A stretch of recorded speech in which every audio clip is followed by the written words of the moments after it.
Hello everyone, welcome to the channel current affairs by Ravi. और आज के इस वीडियो में हम डिस्कस करेंगे वीकली करंट अफेयर्स को, यानी कि 22 से लेकर 28 अप्रैल 2024 के बीच में बनने वाले सभी इंपॉर्टेंट क्वेश्चन को आज की इस वीडियो में मैं डिस्कस करने वाली हूं। तो ये पूरी वीडियो आपके सभी एग्जाम के पॉइंट ऑफ व्यू से काफ़ी इंपॉर्टेंट होगी, क्योंकि इसमें हम लास्ट 1 वीक का पूरा करंट अफेयर यहाँ पर डिस्कस करेंगे। तो बिना देरी करे शुरू कर लेते हैं वीडियो को। और आज की हमारे वीडियो का पहला क्वेश्चन है, राष्ट्रीय सुरक्षा गार्ड, जिसको हम शॉर्ट में कहते हैं एनएसजी, इसके नए महानिदेशक के रूप में किसे नियुक्त किया गया है? तो देखिए, अगर हम बात करें एनएसजी के नए महानिदेशक, तो ये अभी बने हैं, नाम है इनका नलिन प्रभात। तो ऑप्शन नंबर जो डी है वो आप इसमें ध्यान रखेंगे कि नलिन प्रभात को अभी एनएसजी के महानिदेशक के रूप में नियुक्त किया गया है। तो ऑप्शन नंबर जो डी है वो आप इसमें ध्यान रखेंगे। तो देखिए, वरिष्ठ भारतीय पुलिस सेवा अधिकारी नलिन प्रभात को देश के आतंकवाद विरोधी और अपहरण रोधी बल राष्ट्रीय सुरक्षा गार्ड का महानिदेशक ये नियुक्त किया गया है। और वर्तमान में सशस्त्र सीमा बल, जिसको एसएसबी हम शॉर्ट में कहते हैं, उसके जो प्रमुख हैं दलजीत सिंह चौधरी, उन्हें एनएसजी का अतिरिक्त प्रभार वो संभाल रहे थे। मतलब कि अभी जो एसएसबी के प्रमुख थे, जिनका नाम था दलजीत सिंह चौधरी, वो अभी जो है एनएसजी के अतिरिक्त प्रभार संभाल रहे थे, लेकिन अब उनकी जगह ले ली है किसने? नलिन प्रभात ने, जो कि बन गए हैं एनएसजी के नए महानिदेशक। तो आपको ध्यान रखना है, एनएसजी के महानिदेशक बने हैं नलिन प्रभात। अगला क्वेश्चन है, वर्ष के आगामी खिलाड़ी के लिए हॉकी इंडिया का अंशुता लांगड़ा पुरस्कार 2024 से किसे सम्मानित किया गया है? तो ये सम्मानित किया गया है किसको? दीपिका सोरेन को। तो ऑप्शन नंबर जो डी है वो आप इसमें ध्यान रखेंगे। तो देखिए, जो हॉकी इंडिया के द्वारा ये पुरस्कार दिया गया है, नाम है इसका अंशुता लांगड़ा पुरस्कार 2024। और ये सम्मानित की गई हैं कौन? नाम है इनका दीपिका सोरेन, जो कि आप इमेज में देख सकते हैं। तो देखिए, भारतीय महिला हॉकी टीम की फॉरवर्ड हैं दीपिका सोरेन, जिन्हें वर्ष की उभरती हुई खिलाड़ी के लिए अंशुता लांगड़ा हॉकी इंडिया पुरस्कार से सम्मानित किया गया है। तो ये आप इसमें ध्यान रखेंगे।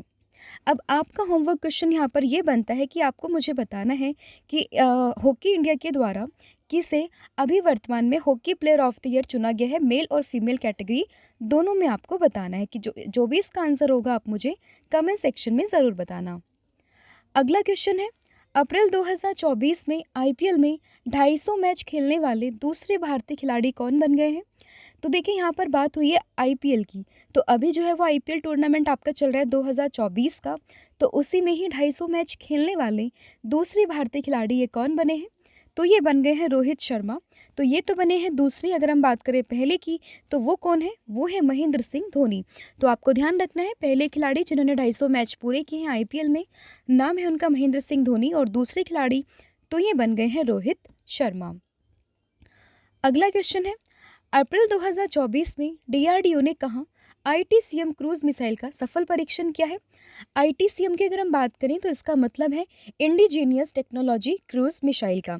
तो आपसे पूछा गया है कि इंडिजीनियस टेक्नोलॉजी क्रूज मिसाइल का जो सफल परीक्षण है डीआरडीओ ने, ये कहाँ पर किया है? तो ये क्या है? उड़ीसा में। और उड़ीसा में भी कहाँ पर? चांदीपुर में।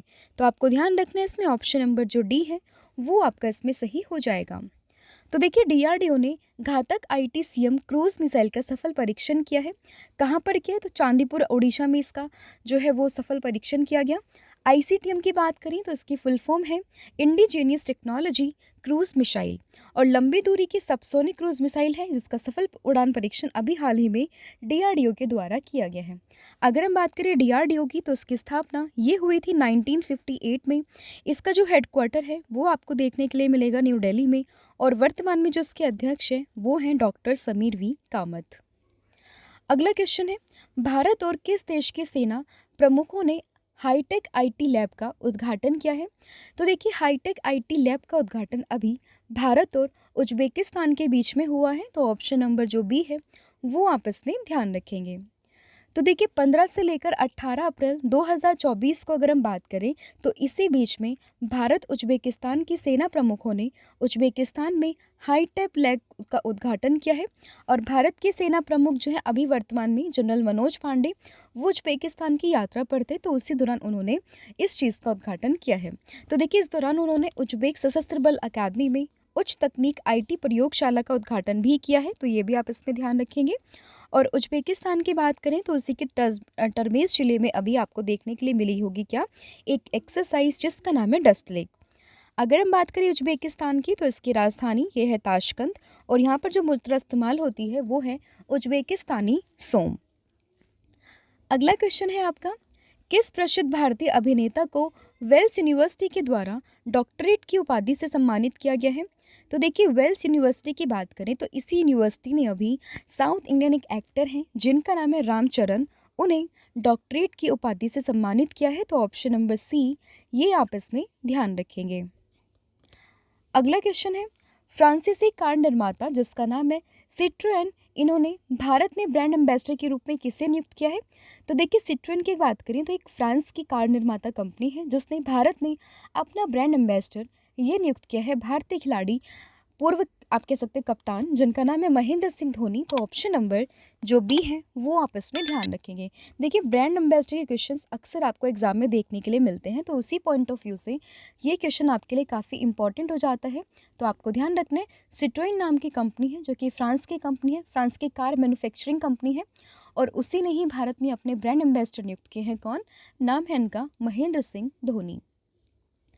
अगला क्वेश्चन है आपका, विश्व पृथ्वी दिवस यानी कि वर्ल्ड अर्थ डे 2024 ये कब मनाया गया है?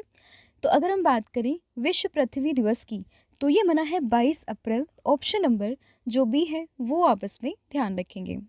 तो देखिए, हर साल क्या होता है, 22 अप्रैल को अंतर्राष्ट्रीय मातृ पृथ्वी दिवस मनाया जाता है। इसी को हम बोलते हैं पृथ्वी दिवस या फिर आप कहें विश्व पृथ्वी दिवस के नाम से हम इसी को ही जानते हैं। तो आपको ध्यान रखना है कि अंतर्राष्ट्रीय मातृ पृथ्वी दिवस को हम विश्व पृथ्वी दिवस के रूप में भी जानते हैं और पृथ्वी सिर्फ मनुष्य का ही नहीं बल्कि असंख्य जीव जंतुओं और वनस्पतियों का भी घर है।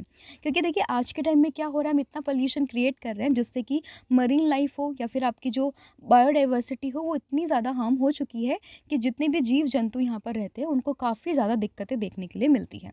तो आपको ध्यान रखना है कि ये सिर्फ प्लैनेट, ये सिर्फ हम लोगों का यानी कि मनुष्य का नहीं है, ये जितने भी छोटे से छोटा जो भी जंतु, बैक्टीरिया जो भी यहाँ पर अवेलेबल है ये सब उनके लिए है।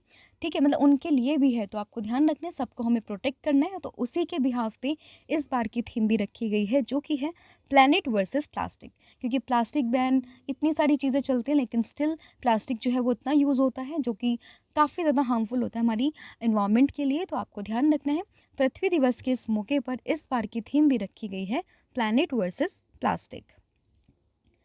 अगला क्वेश्चन है आपका, भारतीय नौसेना के पूर्वी नौसेना कमान पूर्वी लहर अभ्यास का संचालन क्या है? तो आपको पूछा गया है कि पूर्वी कमान का मुख्यालय ये कहाँ पर है। तो देखिए, पूर्वी अगर हम बात करें कमान का मुख्यालय ये है आपका विशाखापट्टनम में। ऑप्शन नंबर ए आप इसमें ध्यान रखेंगे। तो देखिए, भारतीय नौसेना ने flag officer commanding in chief पूर्वी नौसेना कमान के नेतृत्व में पूर्वी समुद्री तट पर पूर्वी लहर अभ्यास का संचालन किया है और इसका उद्देश्य क्षेत्र की समुद्री सुरक्षा चुनौतियों से निपटने के क्रम में भारतीय नौसेना की तैयारियों के मूल्यांकन करना है। पूर्वी नौसेना कमान भारतीय नौसेना की 3 कमांड स्तरीय संरचनाओं में से एक है और जिसका मुख्यालय आपको देखने के लिए मिलेगा विशाखापट्टनम, आंध्र प्रदेश में। अगला क्वेश्चन है, प्रधानमंत्री नरेंद्र मोदी ने भगवान महावीर निर्वाण महोत्सव का उद्घाटन ये कहाँ पर किया है? तो ये किया है नई दिल्ली में। ऑप्शन नंबर सी आप इसमें ध्यान रखेंगे। तो देखिए, प्रधानमंत्री नरेंद्र मोदी ने नई दिल्ली के भारत मंडपम में महावीर जयंती के शुभ अवसर पर 2550वें भगवान महावीर निर्वाण महोत्सव का उद्घाटन किया है। अगर हम बात करें भगवान महावीर की, जिन्हें वर्धमान के नाम से भी जानते हैं, तो ये जैन धर्म के 24वें तीर्थंकर थे। तो अगर आपने जैन धर्म के बारे में पढ़ा है तो आपको पता होगा कि जैन धर्म में टोटल 24 तीर्थंकर हुए हैं और उन्हीं 24 तीर्थंकर में जो 24वें नंबर के थे वही थे भगवान महावीर। अगला क्वेश्चन है, किस भारतीय ग्रैंड मास्टर ने कैंडिडेट शतरंज टूर्नामेंट का टाइटल ये जीता है?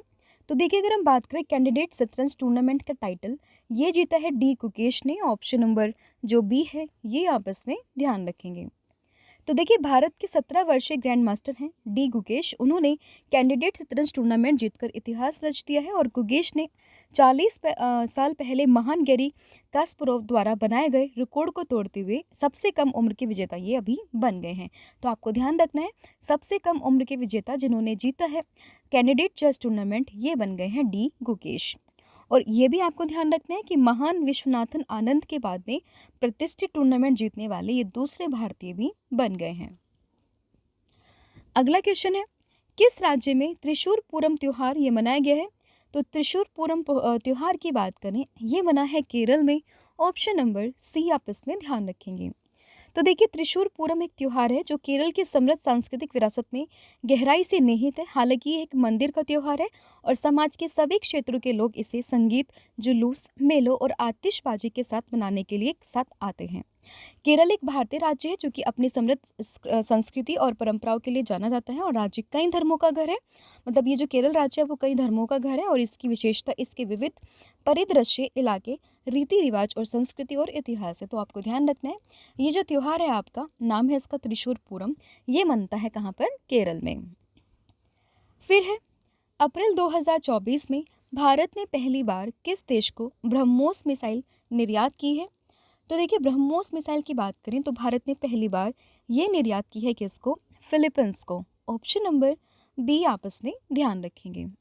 तो देखिए, भारत ने फिलीपींस को ब्रह्मोस मिसाइल की पहली खेप भी सौंपी है और चीन का पड़ोसी देश है फिलीपींस और इसे वो दक्षिणी चीन सागर में तैनात करेगा, जिससे कि चीन की चिंता काफ़ी बढ़ गई है। मतलब चीन की चिंता इसलिए बढ़ी है क्योंकि जो ब्रह्मोस मिसाइल है वो फिलीपींस जो है वो साउथ चाइना सी में मतलब उसको वहाँ पर रख रखा है, उसने डिपोर्ट किया है। तो आपको ध्यान रखना है कि दक्षिणी चीन सागर में फिलीपींस का सर्पकली द्वीप को लेकर विवाद चलता रहता है और ब्रह्मोस मिसाइल का नाम आपको ध्यान रखना है। ये भारत की जो नदी है ब्रह्मपुत्र और रूस की जो नदी है मास्कोवा, इन दोनों के मिक्सचर से ही नाम पड़ा है ब्रह्मोस। अगर हम बात करें फिलीपींस की तो इसकी राजधानी है मनीला और मुद्रा है इसकी फिलीपींस पीसो। अब यहाँ पर आपका क्वेश्चन बनता है, आपको बताना एक बहुत ही फेमस हेडक्वार्टर आपको देखने के लिए मिलेगा मनीला फिलीपींस में। तो आपको बताना है कि वो कौन सा ऑर्गेनाइजेशन है जिसका हेडक्वार्टर आपको देखने के लिए मिलेगा मनीला फिलीपींस में। अगला क्वेश्चन है, अप्रैल 2024 में इसरो प्रमुख एस सोमनाथ ने कहाँ पर अंतरिक्ष सुरक्षा के लिए दिगंतारा मुख्यालय खोला है? तो ये खोला है बेंगलुरु में। ऑप्शन नंबर सी आप इसमें ध्यान रखेंगे। तो देखिए, एस सोमनाथ ने बेंगलुरु में सैटेलाइट असेंबली और अंतरिक्ष निगरानी के लिए उन्नत सुविधाओं वाले दिगंतरा के वैश्विक मुख्यालय का उद्घाटन किया है और स्टार्टअप का लक्ष्य अंतरिक्ष मलबे पर नजर रखने, वैश्विक उपग्रह सुरक्षा और स्थिरता को बढ़ाने के लिए उपग्रह के एक समूह को लॉन्च करना है। दिगंतारा दुनिया के पहले अंतरिक्ष आधारित निगरानी उपग्रहों में से एक स्कोट को लॉन्च करने के लिए तैयार किया गया है। अगर हम बात करें दिगंतारा के सीईओ की तो अभी कौन है? ये है अनिरुद्ध शर्मा। अगला है, राष्ट्रीय सिविल सेवा दिवस यानी कि नेशनल सिविल सर्विस डे 2024 ये कब मनाया गया है? तो ये मना है 21 अप्रैल। ऑप्शन नंबर ए आप इसमें ध्यान रखेंगे। तो देखिए, राष्ट्रीय सिविल सेवा दिवस मनता है 21 अप्रैल को और केंद्र सरकार हर साल प्रशासनिक सेवा से जुड़े अधिकारियों को सम्मानित करने के लिए राष्ट्रीय सिविल सेवा दिवस मनाते हैं और ये दिन पूरी तरह से विभिन्न विभागों में भारत के सिविल सेवकों को समर्पित है। इसकी शुरुआत ये हुई थी साल 2006 में और इसकी थीम है empowering citizen and enhancing the governance. अगला है, किस राज्य में अद्वितीय लौह युग के महापाषाण स्थल की खोज की गई है? तो ये हुई है तेलंगाना में। ऑप्शन नंबर जो डी है वो आपस में ध्यान रखेंगे। तो देखिए, तेलंगाना के मुलुगु जिले के एसएस तड़वाई मंडल में बंडाला गांव के पास में ओरागुट्टा में 3 पुरातात्विक स्थलों की खोज की गई है और ये अद्वितीय लौह पुरुष के महापाषाण स्थल की खोज है। पहली साइट को जो नाम दिया गया है उसको नाम दिया गया है देवरल बंधमुला। आपको ध्यान रखना है और इसमें केवल आपको जानवरों के चित्र देखने के लिए मिलेंगे। इन जो पेंटिंग्स हैं ये मानी जा रही है कि वो लगभग 8000 से 3000 ईसा पूर्व के बीच की ये पेंटिंग्स हैं। तो आपको ये भी ध्यान रखना है। और कहाँ पर मिली है?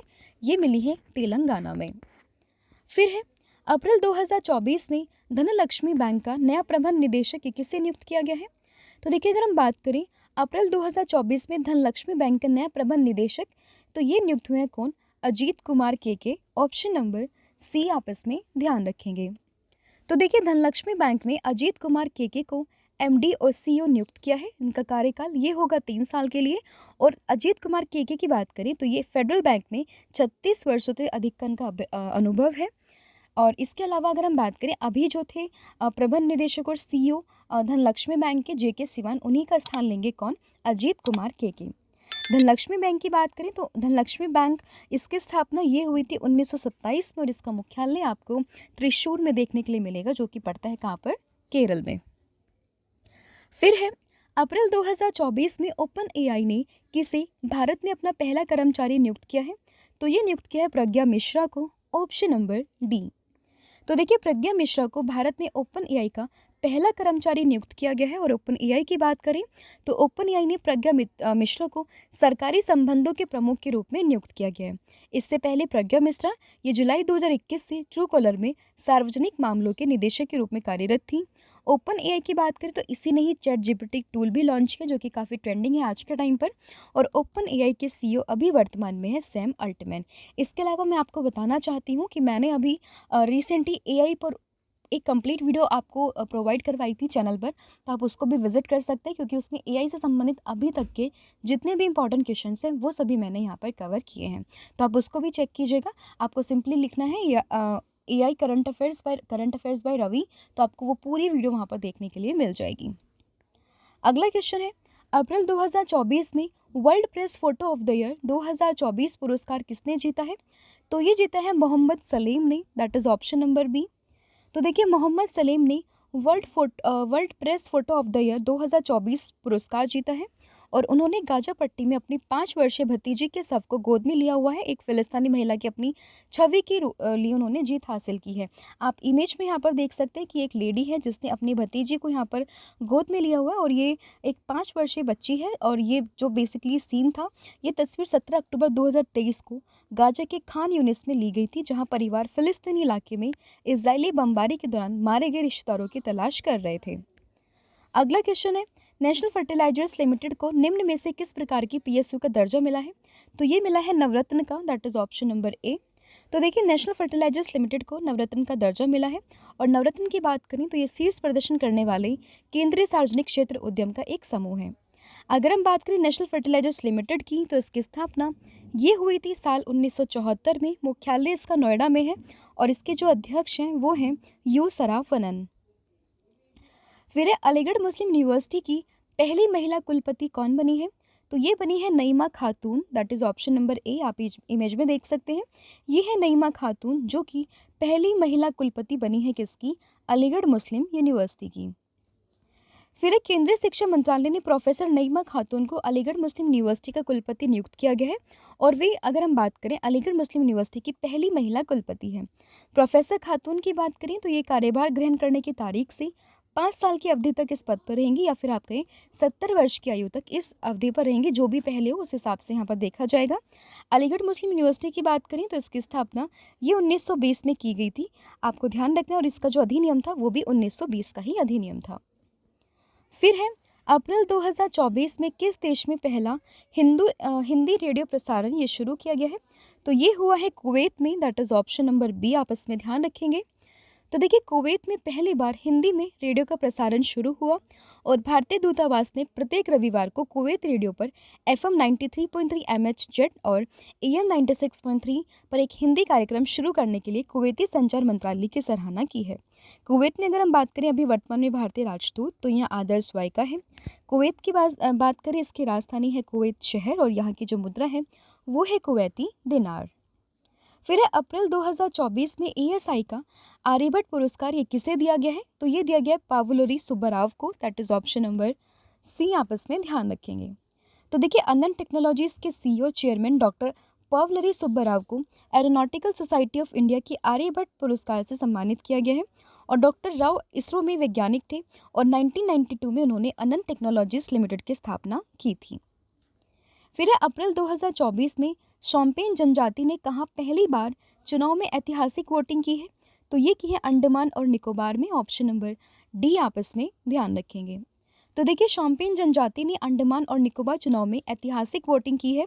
और भारत के विशेष रूप से कमज़ोर जनजातीय वर्ग यानी कि जो PVTGs होते हैं, उनमें से एक शोम्पेन जनजाति है, जिन्होंने पहली बार अंडमान और निकोबार लोकसभा क्षेत्र में वोट डालकर अपने लोकतांत्रिक अधिकार का उपयोग यहाँ पर किया है। ठीक है, 2011 की जनगणना के आंकड़ों के अनुसार अगर हम बात करें तो शोम्पेन की आबादी अनुमानित 229 व्यक्ति हैं, तो ये भी आपको इसमें ध्यान रखना है। फिर है, अप्रैल 2024 में IPL इतिहास में 200 विकेट लेने वाले पहले गेंदबाज कौन बने हैं? तो ये बने हैं आपके कौन? यजुवेंद्र चहल। तो ऑप्शन नंबर जो ए है वो आप इसमें ध्यान रखेंगे। तो देखिए यजुवेंद्र चहल आईपीएल में 200 विकेट लेने वाले पहले गेंदबाज बने हैं। और लेग स्पिनर अगर हम बात करें, यजुवेंद्र चहल आईपीएल में सर्वाधिक विकेट लेने वाले गेंदबाज हैं। अगर हम बात करें टॉप 3 गेंदबाज की, तो पहले पर है यजुवेंद्र चहल, फिर आता है ड्वेन ब्रावो का नाम, और फिर आता है पीयूष चावला का नाम। फिर अप्रैल 2024 में जारी सिप्री की रिपोर्ट के अनुसार 2023 में वैश्विक सैन्य खर्च में कितने प्रतिशत की बढ़ोतरी हुई है? तो ये हुई है 6.8, दैट इज ऑप्शन नंबर जो बी है वो आपस में ध्यान रखेंगे। तो देखिए सिप्री रिपोर्ट के अनुसार वर्ष 2023 में वैश्विक सैन्य खर्च जो है वो कितना बढ़ा है? वो बढ़ा है 6.8। और अगर हम इसकी बात करें कितना बढ़ा है, अगर हम अमाउंट में बात करें तो ये हुआ है 2443 अरब डॉलर। सर्वाधिक अगर हम बात करें सैन्य खर्च करने वाले देश, तो उसमें टॉप 4 में इंडिया भी शुमार है। पहले पर आता है अमेरिका, फिर आता है चाइना एंड देन रशिया, और 4th नंबर पर आता है किसका? भारत का नाम। फिर है विश्व पुस्तक और कॉपीराइट दिवस यानी कि world book and copyright day 2024, ये कब मनाया गया है? तो ये मना है 23 अप्रैल, ऑप्शन नंबर ए आपस में ध्यान रखेंगे। और देखिए ये दिन जो है वो पढ़ने लिखने अनुवाद करने प्रकाशित करने और कॉपीराइट की सुरक्षा लाभों को बढ़ावा देने के लिए समर्पित है। और विश्व पुस्तक और कॉपीराइट दिवस की बात करें तो किताब पढ़ने वाले और उनके प्रसारण करने वालों का जश्न मनाने के लिए इसको मनाया जाता है। इसकी थीम है रीड योर वे, ये भी आपस में ध्यान रखेंगे। देखिए क्वेश्चन इसलिए इंपॉर्टेंट है कि आप अगर आप एनटीपीसी का एग्जाम उठा के देखोगे जो हुआ था लास्ट टाइम, उसमें एक क्वेश्चन जो है वो पूछा गया था, तो आप ध्यान रखेंगे। ये जो डे मनाते हैं ये मनाते हैं 23 अप्रैल को। फिर अप्रैल 2024 में जारी एक रिपोर्ट के अनुसार अमेरिकी नागरिकता प्राप्त करने के मामले में भारत किस स्थान पर है? तो इसमें भारत का स्थान ये आता है दूसरे स्थान पर, यानी कि जो अमेरिकी नागरिकता है उसको प्राप्त करने में भारत जो है वो दूसरे स्थान पर है। तो ऑप्शन नंबर सी आपस में ध्यान रखेंगे। तो देखिए अप्रैल 2024 में कांग्रेस अमेरिकी कांग्रेस द्वारा जारी की गई एक रिपोर्ट के अनुसार 2022 में 65,960 भारतीय आधिकारिक तौर पर अमेरिकी नागरिक बने हैं, और अमेरिका की नागरिकता पाने में भारतीय दूसरे नंबर पर है। तो ये भी आपस में ध्यान रखेंगे। अगर हम बात करें पहले नंबर पर कौन है, तो वो आता है मैक्सिको। फिर 5वीं बार Laureus world sportsman of the year से किसे नामित किया गया है? तो ये नामित हुए हैं नोवाक जोकोविच। तो ऑप्शन नंबर ए आपस में ध्यान रखेंगे। नोवाक जोकोविच की बात करें तो ये कहाँ के प्लेयर हैं? तो ये सर्बिया के प्लेयर हैं, तो ये भी आपस में ध्यान रखेंगे।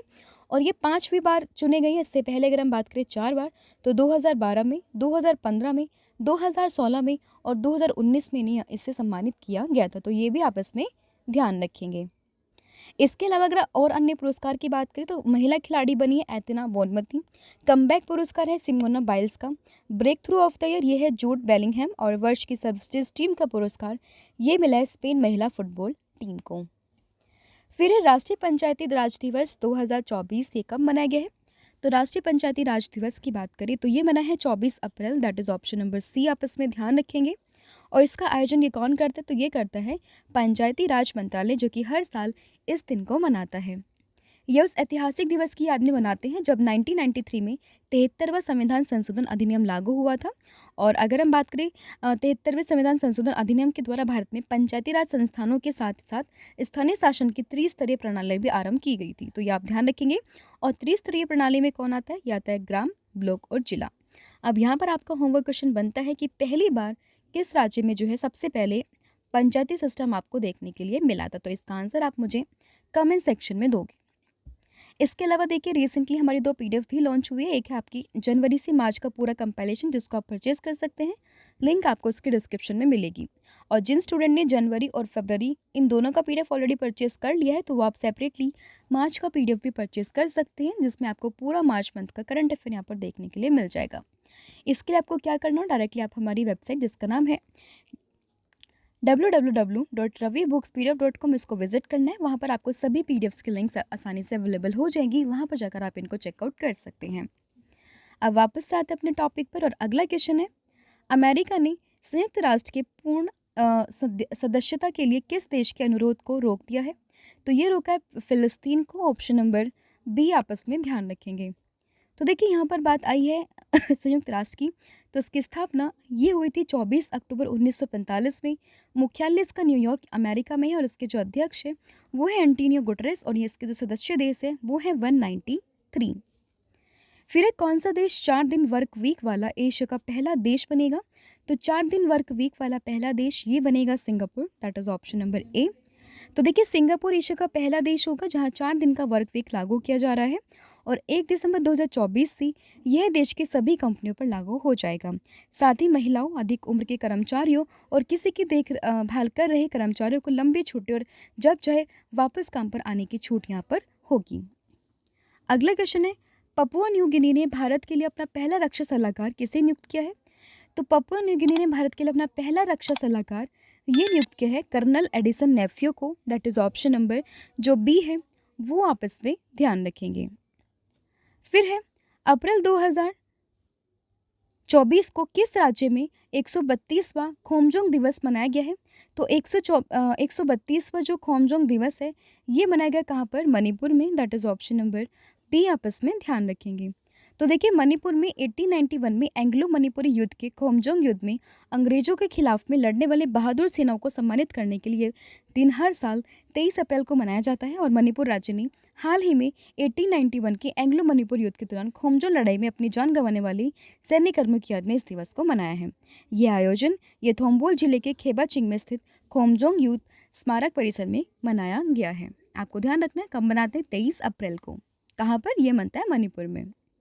फिर है अप्रैल 2024 में किस मानववादी सम्मान 2021 से किसे सम्मानित किया गया है? तो ये सम्मानित किया गया किसको? रतन टाटा जी को। तो ऑप्शन नंबर जो ए है वो आपस में ध्यान रखेंगे।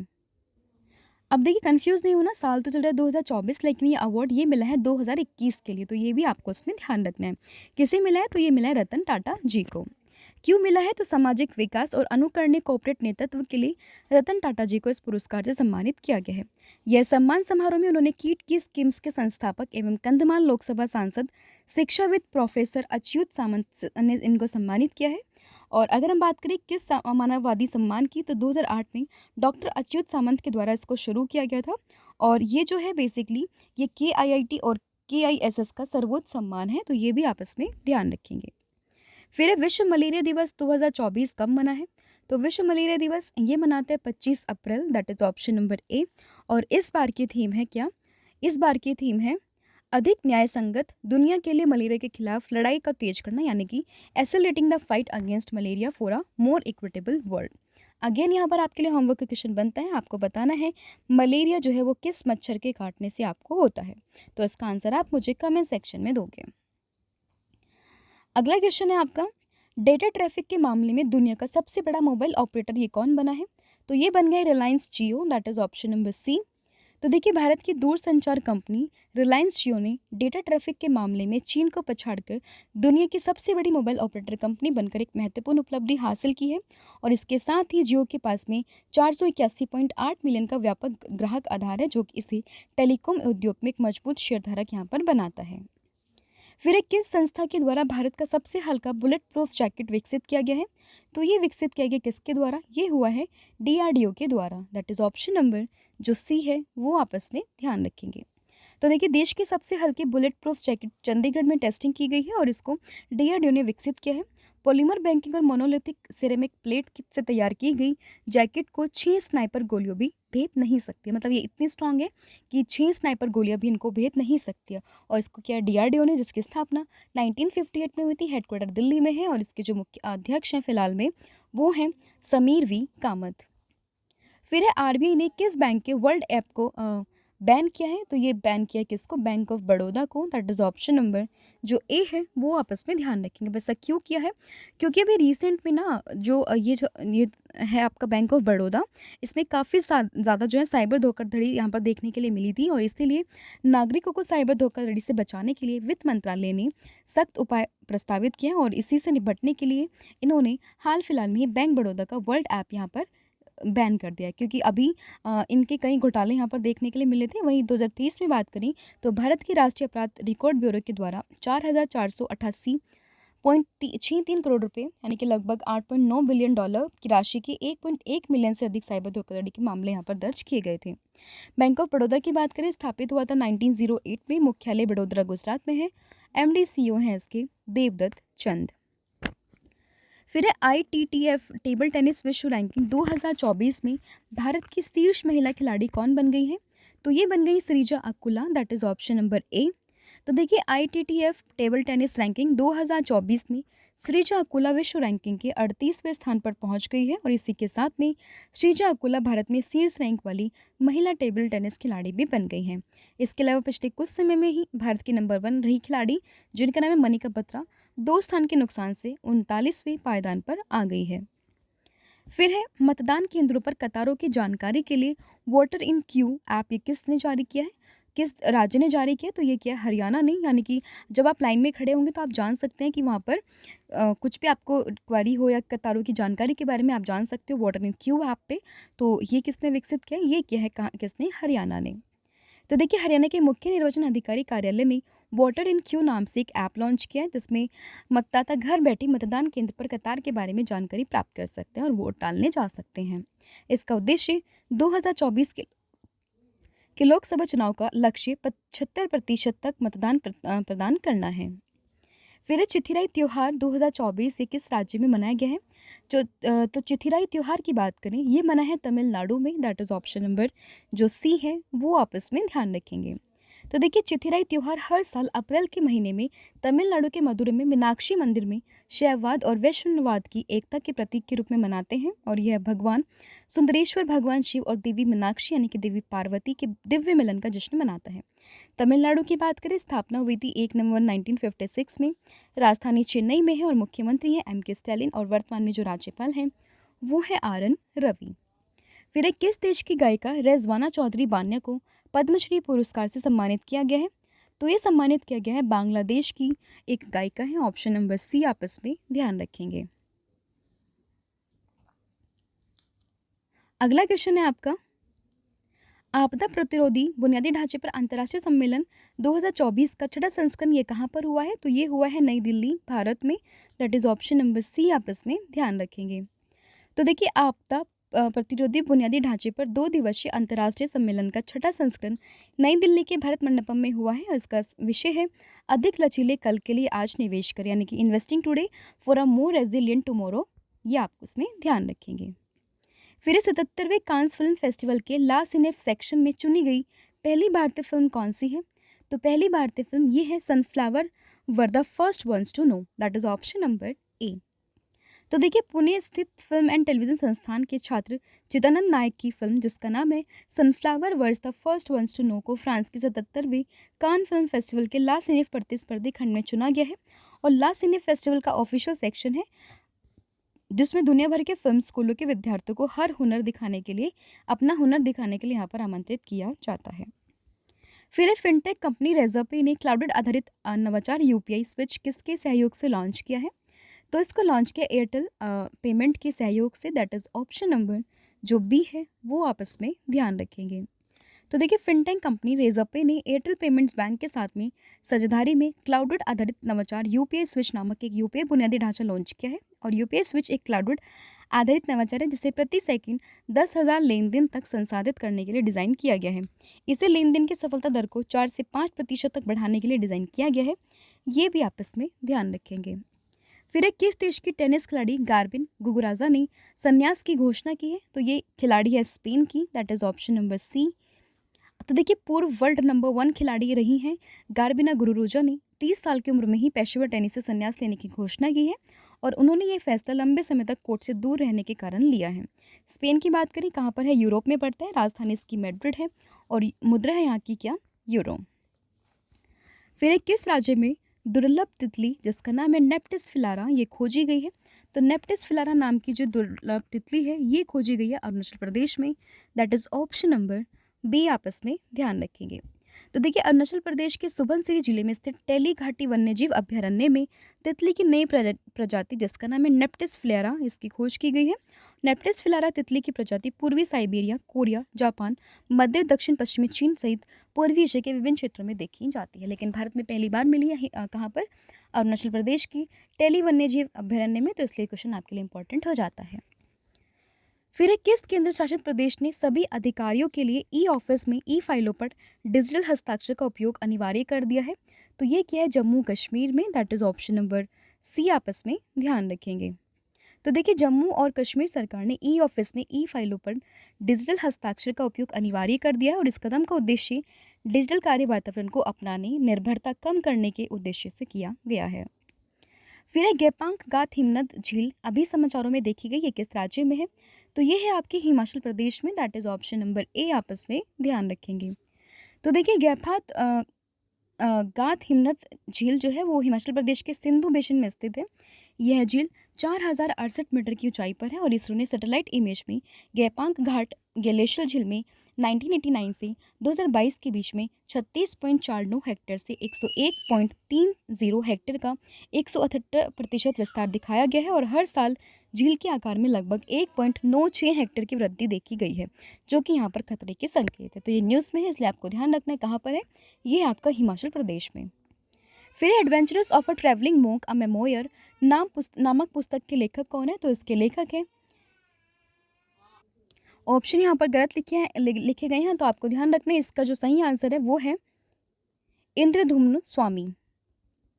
तो आपको ध्यान रखना है कि जो इंद्रधुम्न स्वामी है वो लेखक है इस पुस्तक के, जिसका नाम है adventurous of travelling monk a memory. तो ऑप्शन ये आपको ध्यान रखना है, इसका आंसर आप देख सकते हैं यहाँ पर। पीडीएफ में इसको मॉडिफाई कर दूंगी जो आपको टेलीग्राम में शेयर होगी, तो आप इसका ज़रूर ध्यान रखिएगा। तो देखिए adventurous of a travelling monk a memory ये जो बुक है वो इंद्रधुम्न स्वामी के द्वारा लिखी गई है। और adventurous of a travelling monk ये आत्मकथा ये एक आत्मा की अर्थ, उद्देश्य और आनंद की खोज को दर्शाता है। फिर अप्रैल 2024 में विश्व पृथ्वी दिवस के अवसर पर जलवायु रणनीति 2030 दस्तावेज का अनावरण ये किस बैंक ने किया है? तो ये किया है नाबार्ड ने, दैट इज ऑप्शन नंबर जो डी है वो आप इसमें ध्यान रखेंगे। तो देखिए सतत विकास की दिशा में एक महत्वपूर्ण कदम उठाते हुए नाबार्ड ने पृथ्वी दिवस के अवसर पर अपनी जलवायु रणनीति 2030 दस्तावेज का अनावरण किया है। अगर हम बात करें नाबार्ड की, इसकी स्थापना हुई थी 1982 में, मुख्यालय मुंबई में है और इसके अध्यक्ष हैं साजी के वी। फिर है विश्व टीकाकरण सप्ताह 2024, ये कब बना है? तो ये बना है 24 से 30 अप्रैल के बीच में, दैट इज ऑप्शन नंबर जो बी है वो आप इसमें ध्यान रखेंगे। तो देखिए प्रतिवर्ष अप्रैल के अंतिम सप्ताह यानी कि 24 से 30 अप्रैल में विश्व टीकाकरण सप्ताह के रूप में इसको हम मनाते हैं और इसका उद्देश्य है टीकाकरण के बारे में जागरूकता बढ़ाना। और 2024 में इसका जो थीम है वो है मानवीय रूप से संभव सभी के लिए टीकाकरण, यानी कि humanly possible immunization for all. फिर अप्रैल 2024 में भारतीय वायुसेना ने बैलिस्टिक मिसाइल क्रिस्टल मेज 2 का सफल परीक्षण कहाँ पर किया है? तो इसका सफल परीक्षण ये किया है अंडमान और निकोबार में, that is option number A. तो देखिए भारतीय वायुसेना ने क्रिस्टल मेज 2 मिसाइल का सफल परीक्षण किया है, जिसे रॉक्स के नाम से भी जाना जाता है। इस मिसाइल का अंडमान एवं निकोबार में सफल परीक्षण किया गया है। यह हवा से प्रक्षेपित मध्यम दूरी की एक बैलिस्टिक मिसाइल है। क्रिस्टल मेज 2 एक एक्सीडेंटेड स्टैंड ऑफ मिसाइल है जो कि एयर टू सरफेस यानी कि हवा से ज़मीन पर वार करते हैं और इसकी मारक क्षमता ये है 250 किलोमीटर। फिर 2024 आईसीसी महिला T20 विश्व कप क्वालिफायर किस स्थान पर आयोजित होगा? तो ये होगा आपका यूएई में। अगला क्वेश्चन है आपका, वैज्ञानिक और औद्योगिक अनुसंधान परिषद ने भारत की सबसे बड़ी जलवायु घड़ी का अनावरण किस स्थान पर किया है? ये किया है नई दिल्ली में, दैट इज ऑप्शन नंबर ए आप इस पे ध्यान रखेंगे। तो देखिए पृथ्वी दिवस के उपलक्ष्य में वैज्ञानिक एवं औद्योगिक अनुसंधान परिषद ने नई दिल्ली स्थित अपने मुख्यालय में भारत की सबसे बड़ी जलवायु घड़ी का अनावरण किया। इसका उद्देश्य है जलवायु परिवर्तन और उसके प्रतिकूल प्रभावों के बारे में जागरूकता को बढ़ाना। फिर है भारत की गीता सब्बरवाल को किस देश में यूएन की स्थानीय समन्वयक नियुक्त किया गया है? तो ये नियुक्त हुई है कहाँ पर? इंडोनेशिया में, that is option number C आप इसमें ध्यान रखेंगे। तो देखिए संयुक्त राष्ट्र महासचिव हैं एंटोनियो गुटेरेस ने भारत के गीता सब्बरवाल को इंडोनेशिया में संयुक्त राष्ट्र के स्थानीय समन्वयक के रूप में यहाँ पर नियुक्त किया है। फिर है हेवनली आइसलैंड ऑफ गोवा, इस पुस्तक के लेखक कौन है? तो इस पुस्तक के लेखक PS Sreedharan Pillai, that is option number ए आपस में ध्यान रखेंगे। फिर 2024 ACC para canoe Asian championship में प्राची यादव ने कौन सा पदक जीता है? तो इन्होंने जीता है यहाँ पर स्वर्ण पदक, that is option number B आपस में ध्यान रखेंगे। तो देखिए मध्य प्रदेश की शीर्ष पैरा कैनोयर प्राची यादव ने जापान के टोक्यो में आयोजित ACC पैरिकेना एशियन चैंपियनशिप 2024 में 2 स्वर्ण पदक जीते हैं। और प्राची की बात करें तो साल 2023 में अर्जुन अवार्ड से भी इन्हें सम्मानित किया जा चुका है। फिर वर्ष 2024 में सौरभ घोषाल ने संन्यास की घोषणा की है, वो किस खेल से संबंधित थे? तो इनका संबंध है स्क्वैश से, ऑप्शन नंबर सी आप इस पे ध्यान रखेंगे। तो देखिए भारत के सबसे सफल पुरुष स्क्वैश खिलाड़ी सौरभ घोषाल ने पेशेवर स्क्वैश से संन्यास लेने की घोषणा की है। और सौरभ घोषाल ने 2003 में स्क्वैश में अपने पेशेवर करियर की शुरुआत की थी। इसके अलावा अगर हम बात करें 2004 में ये वर्ल्ड नंबर 1 स्थान पर भी पहुंच गए थे और ये ऐसा करने वाले पहले खिलाड़ी भी बने थे भारतीय। और 2007 में सौरव घोषाल ने देश के सर्वोच्च खेल सम्मान, इसके साथ ही दूसरे सर्वोच्च खेल सम्मान अर्जुन पुरस्कार से सम्मानित होने वाले पहले स्क्वैश खिलाड़ी भी ये बन गए थे। तो ये भी आप इसमें ध्यान रखेंगे। तो ये थे आपके top 60 question of this week. Hopefully आपको वीडियो पसंद आया होगा। अब आते हैं टेस्ट का टर्न, जिसमें मैं आपसे कुछ क्वेश्चंस भी पूछूंगी जिसका आंसर आप मुझे कमेंट सेक्शन में दोगे। तो पहला क्वेश्चन है, एनएसजी के महानिदेशक कौन बने हैं? तो इसका आंसर आप मुझे बताओगे कि राष्ट्रीय सुरक्षा गार्ड के महानिदेशक कौन बने हैं। फिर है, अप्रैल 2024 में आईपीएल में 250 मैच खेलने वाले दूसरे खिलाड़ी कौन बने? इसका आंसर आप मुझे दोगे। और लास्ट क्वेश्चन है, फ्रांसीसी कार निर्माता सिट्रोएन ने भारत में ब्रांड एम्बेसडर किसे बना है? तो इसका आंसर भी आप मुझे कमेंट सेक्शन में दोगे। इसके अलावा पीडीएफ मैं ऑलरेडी आपको बता चुकी हूँ, इसको आप जाकर परचेज कर सकते हैं। लिंक आपको डिस्क्रिप्शन में मिलेगा। अदरवाइज आप हमारी वेबसाइट जिसका नाम है www.ravibooks.com, यहाँ पर जाकर आप विजिट कर सकते हैं। इसके अलावा आप हमारा टेलीग्राम ग्रुप जो कि करंट अफेयर बाय रवि, इसको आप ज्वाइन कर सकते हो। डेली अदिति मैम यहाँ पर आपकी क्लासेस भी लेती हैं, जिसकी पीडीएफ आपको डेली टेलीग्राम में देखने के लिए मिल जाती है। इसके अलावा हमारा ऐप है रवि स्टडी IQ जीके के नाम से, इसको आप चेकआउट कर सकते हैं। यहाँ पर आपको डेली क्विजेस, कई सारे मॉक टेस्ट अवेलेबल हो जाएंगे। और ये हमारी वेबसाइट है, जिसको आप इस वेबसाइट पर जाकर इसको आप देख सकते हैं। यहाँ पर आपको सभी पीडीएफ के लिंक देखने के लिए मिल जाएगी। तो आज के लिए इतना ही है। Thank you so much, have a good day and wish you all the very best for your exams.